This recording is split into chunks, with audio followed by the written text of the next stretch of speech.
ओम धन्वंतरय नमः। आज हम बात करेंगे आरोग्य वर्धिनी बट्टी के बारे में। आरोग्य वर्धिनी बट्टी का विषय एग्जाम पॉइंट ऑफ व्यू से तो इम्पोर्टेंट है ही, उसके साथ साथ क्लिनिकल प्रैक्टिस के लिए भी एक बहुत ही उपयोगी औषधि है।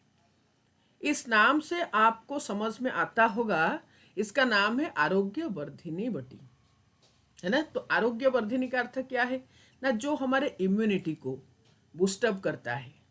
तो कैसे ये बूस्टअप करता है, यहाँ पर जो हम आचार्य चरक कहते हैं प्राणश्च अग्नौ प्रतिष्ठिता, आप पूरा पूरा इस वीडियो को देखने के बाद, सुनने के बाद आपको ये समझ में आएगा कि ये आरोग्य वर्धिनी बट्टी कैसे आरोग्य को बढ़ाता है, ये अग्नि को उद्दीप्त करते हुए बढ़ाता है। आइए देखते हैं हम इसके बारे में डिटेल में। आरोग्य वर्धिनी बट्टी का सर्वप्रथम वर्णन आता है रसरत्न समुच्चय, रस वाग्भटकृत ग्रंथ रसरत्न समुच्चय में ही इसका प्रथम वर्णन आता है, और इसका वर्णन आता है कुष्ठ प्रकरण में। इसमें द्रव्य का संख्या 10 है। गंधक, पारद, लौहभस्म, ताम्रभस्म और अभ्रभस्म, ये 5 जो है ये सम प्रमाण में है।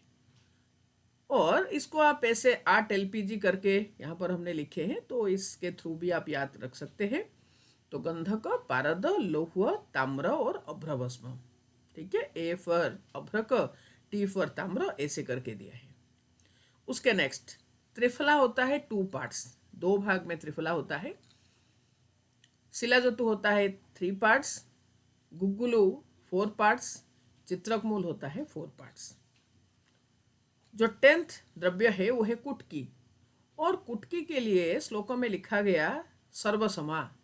तो सर्वसमा का अर्थ क्या है ना, जो इससे पहले 9 ड्रग्स के जो उन्होंने बताया कि कितने कितने पार्ट्स में रहेगा, उन सबको हम मिला देंगे, टोटल हो रहा है कितना 18 पार्ट्स। तो कुटकी रहेगा 18 पार्ट्स। भावना द्रव्य इसमें है निम्बस्वरस। कितने दिन तक भावना देंगे, 2 दिन तक भावना देंगे निम्बस्वरस का। बट्टी कितने बड़े बड़े बनाएंगे, एक राजकोल। तो राजकोल क्या है ना, कोल यू नो बदर, है ना, जिजिफस जुजुबा, तो उसमें से जो बड़ा है राजकोल। सेवन अवधि, कितने दिन तक इसको सेवन कराएंगे, एक मंडल। एक मंडल क्या है ना, एक मंडल इज 48 डेज। रोगाधिकार है उसका कुष्ठ, सर्वरोग प्रशमनी श्री नागार्जुन योगिना, सारे रोग को ये प्रशमन कर सकता है ये आरोग्य वर्धिनी बट्टी। अभी हम देखेंगे कि क्या क्या करता है ये। पाचनी दीपनी पथ्या हृदय मेद विनाशिनी। इसके नेक्स्ट स्लाइड में मैं आपको हर एक द्रव्य के बारे में ही बताऊंगी, फिर भी यहाँ पर आपको बता देती हूँ। पाचनी दीपनी, अग्नि को दीपन करता है, आम को पाचन करता है, क्योंकि आरोग्य वर्धिनी बट्टी में जो सबसे ज्यादा मात्रा में रहता है वो है कुटकी। और कुटकी का काम जो है वो है पित्त विरेचन करना, कटु पौष्टिक है ये।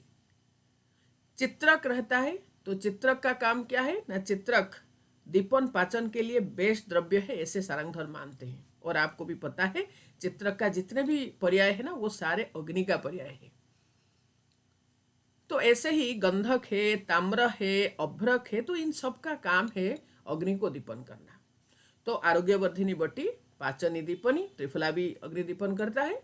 तो पाचनी दीपनी पथ्या हृदय है ये, क्योंकि जब अग्नि को ये उद्दीप्त करेगा तो आपका जो रस है वो शुद्ध होगा, और रसभो स्रोतस का मूल है हृदय। पाचनी दीपनी पथ्या हृदय मेद विनाशिनी, ये मेद को विनाश करेगा, क्योंकि यहाँ पर मेद को घटाने वाला बहुत सारे काम हो रहा है। अग्नि उद्दीप्त हो रहा है, आम पाचन हो रहा है, प्लस जैसे कि लेखन कर्म करने वाले द्रव्य, है ना। तो ताम्र जो है वो लेखन करता है, कुटकी जो है वो भी लेखन करता है। तो मेद विनाशिनी होगा ये। मल शुद्धि करी, और मेद वृद्धि कैसे होता है ना, मेद वृद्धि होगा जब हमने स्नेह द्रव्य ले रहे हैं, फैट ले रहे हैं, और उसका डाइजेशन नहीं हो रहा है ना। तो जब पाचन हो रहा है, दीपन पाचन कर्म हो रहा है, प्लस उसके साथ साथ कोष्ठ शुद्धि हो रहा है, इसलिए उसको पथ्या कहा गया यहाँ पर। तो तब वो मेद विनाशन होगा, कोलेस्ट्रॉल लेवल को कम करेगा। पाचनी दीपनी पथ्या हृदय मेद विनाशिनी मल शुद्धि करी। तो कुटकी जो है वो पित्त विरेचक है। ताम्र जो है उसका काम है उभय तो भागहर, इसीलिए आप याद कर सकते हैं चरक चिकित्सा स्थान में 23 चैप्टर में वो कहते हैं कि विष के चिकित्सा में कि ताम्र के द्वारा हमको हृदय विशुद्ध करके फिर उसको स्वर्ण भस्म देना है। तो ताम्र जो है वन ऑफ द बेस्ट शोधक है वो। तो मल शुद्धिकरी, त्रिफला भी मल का शोधन करने वाला होता है। तो मल शुद्धिकरी नित्यम दुर्धर्ष क्षुद प्रवर्तिनी, बहुत ज्यादा क्षुधा को बढ़ाएगा, मीन्स अग्नि को दीपन करेगा। बहु नाम किमुक्तेन सर्वरोगेषु सस्यते, ऐसे तो ये बहुत सारे रोगों को ठीक कर सकता है, तो किस किस का नाम ले? तो अल्टीमेटली वो कह दिए क्या, सर्वरोगेषु सस्यते, सारे रोगों में ये प्रशस्त है, सारे रोगों में हम दे सकते हैं। क्यों? क्योंकि अग्नि हमारा प्राण का, हमारा शरीर का, हमारा आरोग्य का मूल है, और ये मल को शुद्ध करते हुए, आम को पाचन करते हुए, अग्नि को दीपन करते हुए हमारे आरोग्य को ये बढ़ाता है। पाचन, दीपन, पथ्य, हृदय, मेद विनाशक, तो ये सारे यहाँ पर रहा। उसके नेक्स्ट अभी हम एक एक द्रव्य के बारे में डिस्कस करेंगे। तो इसमें सबसे मैक्सिमम अमाउंट में क्या रहता है? कुटकी। तो कुटकी पाइक्रोरेजा कुरु, और इसका काम पित्त विरेच कटु पौष्टिक है, इसका नाम है तिक्ता। कुटकी का एक सिनोनिम है तिक्ता। चित्रक मूल दीपन पाचन किया। निम्बस्वरस, निम्बस्वरस जो है वो तिक्तरस प्रधान है, और आप जब चरक सूत्र 26 पढ़ेंगे वहां पर वो कहेंगे तिक्तरस जो है अग्नि को दीपन करेगा, प्लस पाचन द्रव्य भी मतलब तिक्तरस है। और उसके साथ साथ रक्त शोधन के लिए वन ऑफ द बेस्ट रस इज तिक्त। तो रोगाधिकार आरोग्य वर्धिनी क्या क्या? रक्त, सॉरी कुष्ठ रोग, और कुष्ठ रोग में जो प्रधान दूष्य है वो क्या है? वो है रक्त। तो ये रक्त को शोधन करता है, दीपन पाचन करता है।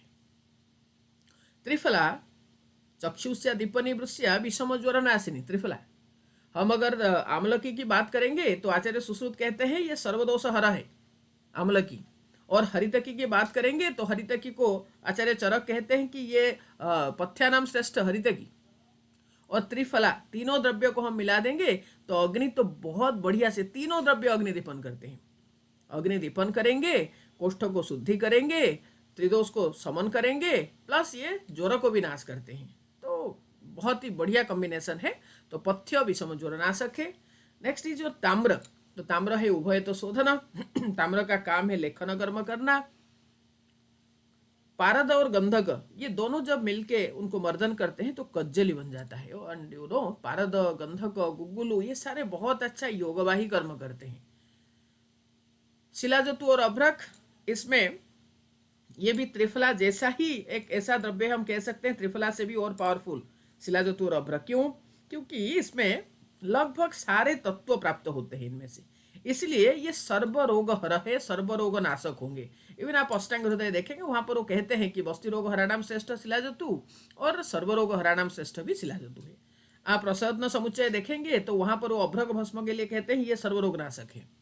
तो शिलाजतु और अभ्र भस्म तो सर्वरोग नाशक है। लौह, तो लौह का काम क्या है ना? लौह जो है वो भी त्रिदोष नाशक है।